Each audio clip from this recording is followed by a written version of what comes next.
পথে হেঁটে যেতে যেতে হঠাৎ করে চোখ আটকে গেল অতি সুন্দর গোলাপি একগুচ্ছ ফুলের দিকে। এই ফুলটির নাম হচ্ছে প্রেনাস কাজার। একে কমনলি কাজার চেরি হিসেবেও বলা হয়ে থাকে। এই গাছটির আদি নিবাস জাপানে। প্রেনাস কাজার বেসিক্যালি রোজেসি ফ্যামিলির অংশ। রোজেসি ফ্যামিলিতে নানা ধরনের ফ্রুটস হয়ে থাকে, যেমন অ্যাপলস, পিচেস। এই গাছটির নামকরণ করা হয়েছিল ইয়োশিও কাজারের নামে, যিনি একজন জাপানিজ হর্টিকালচারিস্ট ছিলেন এবং তিনি আর্লি 20th সেঞ্চুরির দিকে এই গাছটিকে ডিসকভার করেছিলেন। এই গাছে অসংখ্য ছোট ছোট গোলাপি ফুল হয়ে থাকে, যেগুলো বসন্তের শুরুতে ফোটে এই গাছের পাতা জন্মানোর আগে।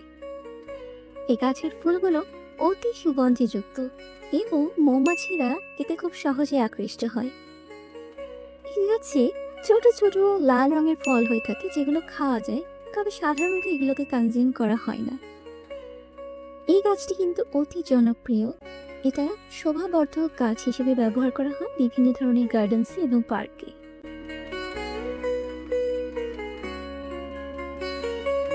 এই গাছটি সেসব স্থান পছন্দ করে যেখানে ফুল সানলাইট থাকে অথবা হালকা ছায়া থাকে, তবে সেদিকে লক্ষ্য রাখতে হবে যে গাছের তলায় যেন পানি জমে না থাকে। এই গাছের কাঠও কিন্তু খুবই জনপ্রিয় বিভিন্ন ধরনের ফার্নিচার এবং ডেকোরেটিভ আইটেমস তৈরির ক্ষেত্রে।